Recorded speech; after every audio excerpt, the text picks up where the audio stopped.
Assalamualaikum warahmatullahi wabarakatuh.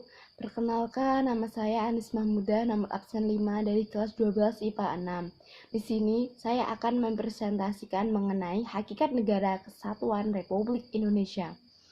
A.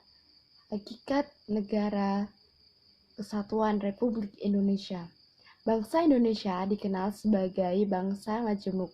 Di sisi lain, dikenal sebagai masyarakat yang anggotanya memiliki latar belakang budaya yang beragam.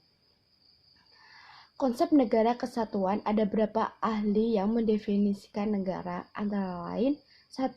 Benedictus de Spinoza adalah susunan masyarakat yang integral kesatuan antara semua golongan dari seluruh anggota masyarakat.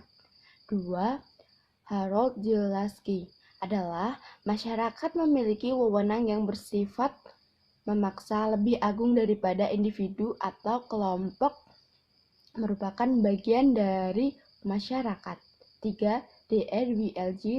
Lemaitre negara tampak suatu masyarakat manusia teritorial yang diorganisasikan. B. Pengertian hakikat persatuan dan kesatuan. Persatuan dan kesatuan berasal dari kata satu yang berarti utuh atau tidak terpecah belah.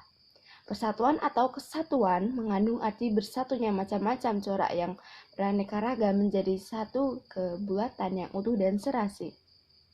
C. Pengertian negara kesatuan. Negara kesatuan merupakan negara yang pemerintahan pusatnya memiliki kesatuan penuh, memegang kedudukan tertinggi dalam pemerintahan. Pada negara kesatuan, pemerintahan pusat dapat melimpahkan wewenang kepada kabupaten, kota, atau suatu pemerintahan lokal. Kesatuan memiliki beberapa keunggulan sebagai berikut. 1. Negara kesatuan secara struktural lebih sederhana, tidak dibedakan dengan bentuk federal. 2. Apabila terdapat kekurangan tenaga ahli dalam bidang pemerintahan, maka kekurangan tenaga ahli tersebut dapat disampaikan oleh pemerintahan pusat. 3.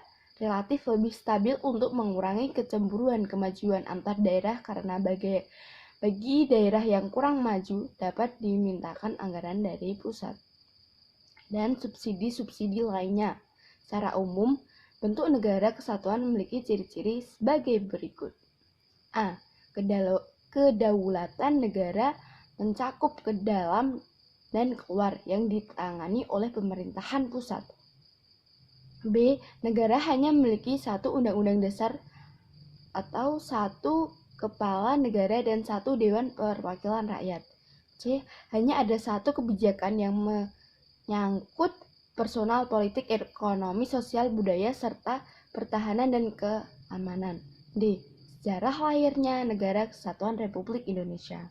Indonesia merupakan negara kesatuan kemudian ditetapkan dalam Undang-Undang Dasar 1945 oleh PPKI pada 18 Agustus 1945. Presiden Soekarno dalam pidatonya pada tanggal 1 Juni 1945 mengatakan bahwa nasionalisme Indonesia atau negara kesatuan merupakan sebuah takdir, melainkan mosi yang didukung oleh banyak faktor di parlemen ini akhirnya mengantarkan Indonesia menjadi negara kesatuan sejak tanggal 17 Agustus 1950. Tujuan NKRI yang tercantum dalam pembukaan Undang-Undang Dasar Negara Republik Indonesia 1945 alinea keempat. Kemudian daripada itu, untuk membentuk suatu pemerintahan negara Indonesia yang melindungi segenap bangsa Indonesia dan seluruh tumpah darah Indonesia, dan untuk memajukan kesejahteraan umum, mencerdaskan kehidupan bangsa, dan ikut melaksanakan ketertiban dunia yang berdasarkan kedamaian abadi, dan keadilan sosial. 2. Karakteristik Negara Kesatuan Republik Indonesia. Indonesia sejak kelahiran pada tanggal 17 Agustus 1945 telah memiliki tekad yang sama bahwa negara ini akan eksis di dunia internasional dalam bentuk negara kesatuan. Perubahan Undang-Undang Dasar Negara Republik Indonesia tahun 1945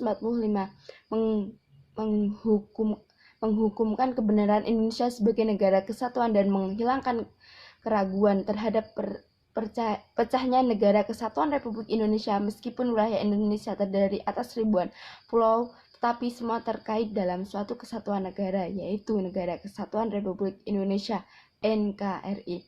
Sekian dari saya. Mohon maaf kalau ada kekurangannya. Wassalamualaikum warahmatullahi wabarakatuh.